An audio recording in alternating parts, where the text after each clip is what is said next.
Our world is full of the unexplainable.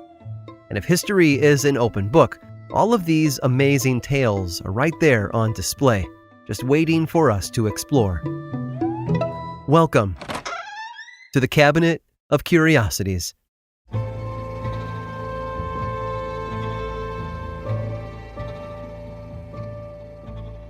Yamamoto Otokichi was 14 when he left his home in Japan in 1832.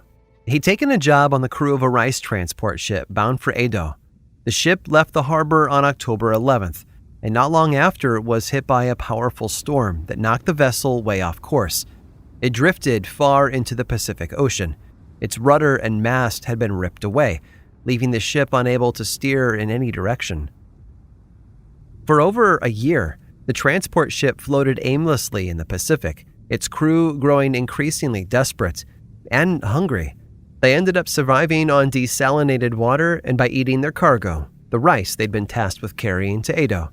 By the time they washed ashore on the west coast of the United States, only 3 crew members were left alive, including Yamamoto, who had turned 15 during the journey. But their hardships weren't over yet. Washington state hadn't yet been admitted to the Union, and the indigenous people living in the area were wary of strangers. The Makah tribe welcomed Yamamoto and his fellow crew members at first, but after the castaways had recovered, they were enslaved before being given to John McLaughlin of the Hudson's Bay Company. McLaughlin didn't see 3 young men, children really, in dire need of help. He saw opportunity and a way to begin trade negotiations with Japan.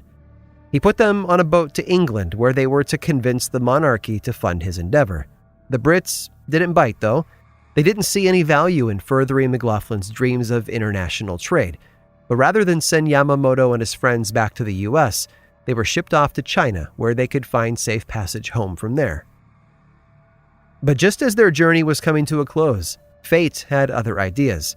They were intercepted by Karl Gutzlaff, a German missionary who worked for the British government.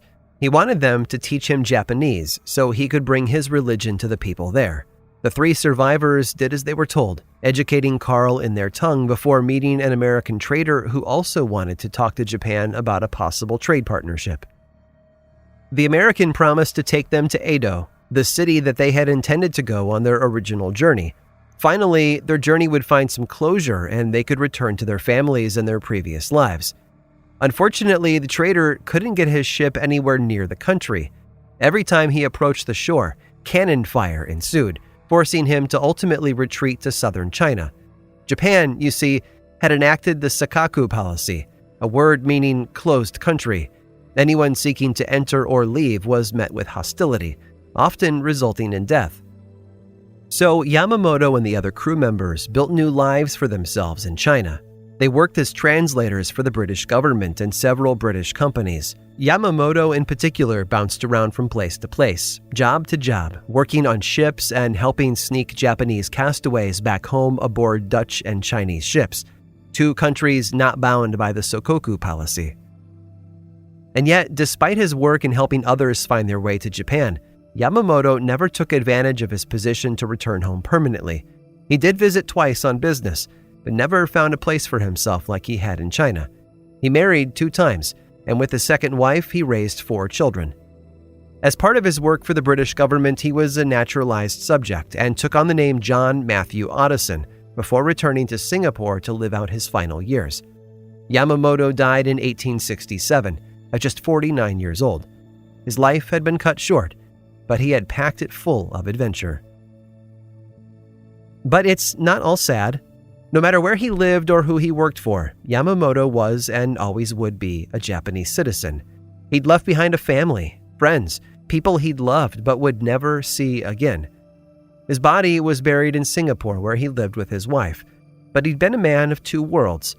As such, it was only fitting that half of his remains should be returned home to Japan. Which is exactly what happened, but not right away. Yamamoto's remains, or half of them at least, returned in 2005, 187 years after his death. And last I checked, he has no plans to leave.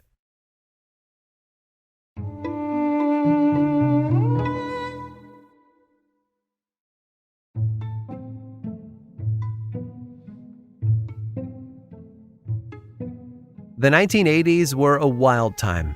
Advances in technology brought the personal computer to the masses, as well as fear about the future. We didn't have any idea of what the internet would bring. There was no warning about social media, and nobody was branding themselves as an influencer.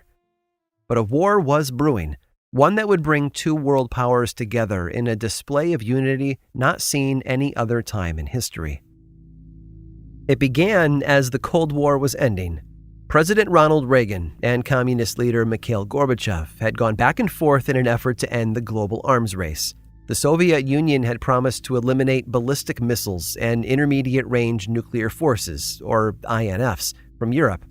In return, the United States promised to not continue their research into strategic defense initiatives for 10 years. But President Reagan wasn't interested in stopping research. While he hated the concept of mutually assured destruction, his goal was to implement his Strategic Defense Initiative, a missile defense system that would prevent a ballistic missile attack from space. Neither side trusted the other, though, but that didn't stop either of them from working on a possible solution. The talks came to a head in September of 1986, when Gorbachev suggested a meeting somewhere neutral where they could discuss matters in peace and perhaps come to some kind of an agreement. Reagan agreed. And 30 days later, on October 11th, the President of the United States and the leader of the Soviet Union gathered at a house in Reykjavik, Iceland, that had once been used as the British consulate, and it was there where they began negotiations. Things didn't go well at first. Gorbachev was described as belligerent, wanting only to discuss ending the arms race. Reagan, on the other hand, had several problems he wanted remedied, including the Soviet invasion of Afghanistan and various human rights violations. Unable to find common ground, the two men decided to leave the house and take a walk around the property with their interpreters. The discussion they had was only heard by the people present. History tells us nothing of value was mentioned, as the summit fell apart not long after. The Cold War wouldn't end for another 5 years. However, Gorbachev certainly remembered what he and the former president discussed. You see, Reagan was an avid reader, specifically of science fiction. Edgar Rice Burroughs was a favorite, but so were some contemporary authors, two of whom ended up writing policy for the president's bold new initiative, because Reagan saw space the way Gene Roddenberry had, as the final frontier. Jerry Pournelle and Larry Niven, the co-authors of the 1974 bestseller The Mote in God's Eye, had been asked to join a new committee dedicated to advancing America's future technology efforts. It was called the Citizens Advisory Council on National Space Policy and was comprised of former astronauts, military personnel, scientists, and other science fiction authors. Over the course of 3 days, the Citizens Advisory Council met at Niven's house, where they drafted a policy designed to combat Reagan's fears. Later, during his walk with Mr. Gorbachev in Reykjavik, he brought those fears up in their conversation outside. President Reagan no longer saw Gorbachev or the Soviet Union as their ultimate enemy.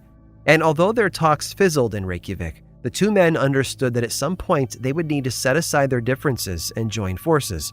There was another threat on the horizon, one that would require as much firepower as our planet could muster. President Reagan asked Mr. Gorbachev if he would help when the time came. Mr. Gorbachev, with the help of his translator, didn't scoff or laugh or insult the president in any way. He simply turned to him and said, "No doubt about it." And just what was this battle they were preparing for? And where was that war going to take place? Nowhere, it turns out.